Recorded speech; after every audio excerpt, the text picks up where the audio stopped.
Tablet kecil ni dia nampak macam biasa je kan. Nampak macam buat untuk tengok movie, untuk budak-budak. Tapi sebenarnya dia unik. Sebab inilah Xiaomi Pad Mini. Saiz dia kecil kat sini. Kalau anda cari sebuah tablet daripada Android yang kecil ni memang tak ada. Susah nak jumpa kan. Dan untuk anda yang sedang riki-riki tablet, apa kata anda tonton video ni sampai habis. Nanti anda akan tahu yang ini bukan tablet biasa. Walaupun tablet ni saiz dia kecil, tapi fungsi dia dekat sini sangatlah besar. Okey, fungsi dia apa sebenarnya? Kalau anda tengok kebanyakan tablet pada Android ni memang saiz dia sekitar 10 inci, 11.2, 11.7, yang mana kalau tanya saya dia sangatlah besar. Nak bawa pergi travel ke apa macam memakan ruang. Jadi ini pertama kali saya review sebuah tablet yang kecil. Saiz dia tak silap saya lebih kurang 8.8 inci. Dan bila anda guna ni dia rasa macam satu gabungan tau. Gabungan antara sebuah smartphone dengan tablet yang besar. Dia duduk dekat tengah-tengah. Sangat bagus lah kalau nak guna untuk anda baca artikel ke kan, tengok cat saham ke kat sini, nak tengok YouTube, nak tengok Waze, nak tengok Google Maps kat sini. Memang sangat padan sebab saiz dia tak terlalu besar dan tak terlalu kecil. Nak kata dia nak ganti laptop tak juga, tapi dia lebih praktikal lah daripada anda guna laptop kan. Nak jumpa klien ke apa, ya ini saiz ni dah cukup ngam. Dan skrin dia kecil ni jangan rasa macam skrin dia yang biasa tau, sebab paparan dia ini ialah jenis 3K.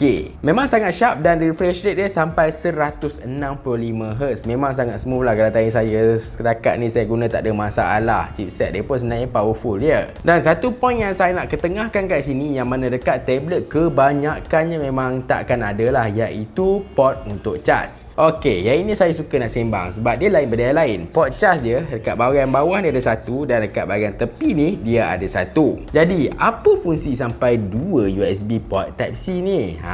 Kalau nak tahu, dia support untuk pasang aksesori dan juga sambil cas. Untuk kegunaan yang statik kan, kalau nak main game ke apa, saya memang sarankan lah, sebab main game anda tak nak kacau dekat bahagian tepi ni kan. Better masuk kot bawah. Itu lagi best. Dan kadang-kadang nak guna aksesori macam keyboard ke mouse ke kat sini, ada setengah orang yang suka pakai, ataupun setengah aksesori macam sketching pad ke apa, yes, anda boleh connect kat bawah dan tepi ni sambil anda cas. Tapi sebenarnya kalau nak tahu, dia lebih pada tu, yang mana dia boleh gunakan sebagai POS system. Bayangkanlah anda meniaga kedai makan ke kan. Sekarang ni saya pergi car wash pun ada pakai tablet je, dia key in data kan, nak tahu dia punya sale. Anda pergi cafe ke kan, ataupun anda pergi store-store kecil, kalau nak manfaatkan kegunaan internet, kegunaan teknologi, anda boleh gunakan tablet ni sebagai POS sistem anda ataupun sebagai menu digital anda. Adalah saya pergi pernah kedai sushi. Kedai sushi dia ada tablet tau.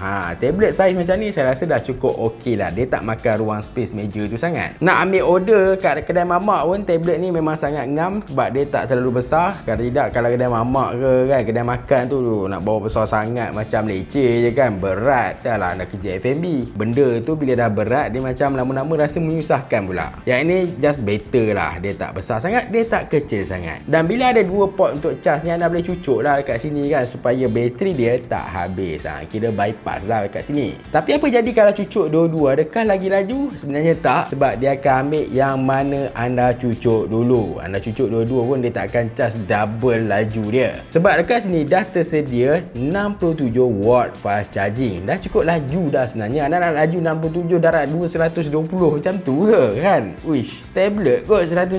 Kalau phone biasalah kita dengar 120-100 watt ni kan. Dan bateri dekat sini pun dah cukup besar, 7500 mAh. Untuk kegunaan harian, saya rasa kalau nak guna pada pagi sampai ke tengah hari macam tu, still tak ada masalah. Kalau guna intense lah, petang tu mungkin nak kena cari charger dan sebagainya. Tapi kalau kedai makan, anda cucuk dah terus kat sini kan. Tak perlu dah nak cari kabel ke, nak tiba-tiba cas petang shift ke apa kan. Susah lah pula macam tu. Jadi katakanlah anda nak guna dia dekat kedai makan ke apa kan, dia smooth tak? Dia boleh support sistem-sistem tak? Okey, untuk tahu anda, dia gunakan MediaTek Dimensity 9400 Plus. Itu ialah chipset kelas flagship tau. Memang sangat powerful dekat sini. Memang dah pack sangat power. Harga dia pun tak adalah terlalu tinggi macam sebuah smartphone. Setakat saya guna, kalau untuk multitasking tu tak ada masalah. Main game sekalipun, Mobile Legends saya main pun tak ada masalah. Nak kata overheat pun tak rasalah kat bahagian belakang ni. Just just nice untuk nak main kan. Kalau nak main game-game yang grafik tinggi tu, maybe lah saya rasa media pun dah cukup lah kan. Nak guna high tu macam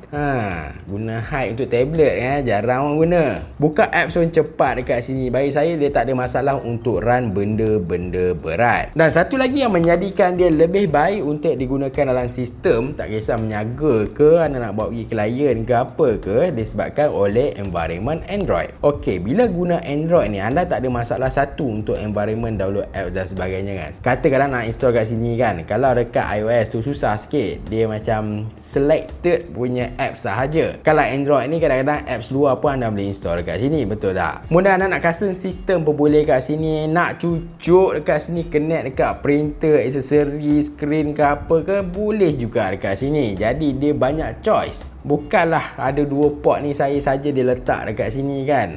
Dan di samping ada Android ni, anda macam-macam lagi boleh buat dekat sini. Dan di samping tu juga kalau anda nak full set dia datang dengan ni, okey, kotak dia besar macam ni, okey. Kemudian dia ada pad mini cover yang ini, dan juga kita ada pen Xiaomi Focus Pen yang macam saya pegang ni, okey. Yang ini tak perlu pun tak apalah, kalau nak guna macam nak sketching ke apa, boleh lah nak beli kan. Dan yang paling saya suka lah tentang casing dia. Okey, casing dia ni, okey, nampak simple je kan. Ada tulisan Xiaomi, anda tengok kat atas. Dalam ni pun ada tulisan Xiaomi. Tapi bila saya pakai kan, anda boleh tengok ini ada satu strap ni kan. Strap ni untuk apa? First kali strap ni anda boleh masukkan tangan anda kat sini dan anda boleh bawa ke mana-mana saja, tak risau untuk dia jatuh. Selagi anda boleh handle dia dengan baik lah kat sini kan. Anda pegang macam tu, ambil order ke kan, kat belakang tangan sini ke, boleh juga. Sambil ada pen ni ke, guna tangan macam tu ke, boleh je kan. Ataupun yang saya suka juga tentang dia punya casing ni, nampak simple tapi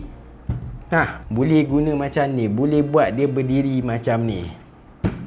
Okey, nice tak kan? Dia memang sangat simple kat sini. Saiz dia yang kecil dekat sini, cover dia boleh buat macam-macam. Selop tangan boleh, nak bagi dia berdiri boleh, nak macam ni tak lepas lah, dia kena melintang lah. Skrin bersaiz 8.8 inci, dia punya paparan pun memang sharp kat sini kan, jenis 3Q pula kat sini. Dia punya chipset pun flagship dekat sini, nak run benda-benda berat pun boleh. Siap dengan 2 port charging kat sini, bateri pun besar 7500 mAh. Anda rasa adakah tablet ni dah cukup bagus? Sebab saya tak rasa semua orang patut memiliki tablet yang besar. Tablet yang kecil ni pun sangat bagus apa? Sebab kalau tanya saya lebih suka benda yang kecil lah. Sebab nak masuk dalam beg sandang boleh kan, dah tak rasa beban. Nak pergi travel ke apa, nak buat tablet yang besar tu, anda kena beli satu beg yang besar juga, saiz yang lebih besar daripada tablet tu. Macam leceh pula kan. Kalau saiz-saiz kecil ni, macam-macam barang lagi anda boleh bubuh dengan tablet ni. Jadi jimatlah ruang sikit. Pendapat anda apa kata, nak komen dekat bahagian bawah. Saya nak tahu juga anda rasa sesuai ataupun tidak kan. Kita bukan nak lawan dengan jenama buah tu yang mini tu kan.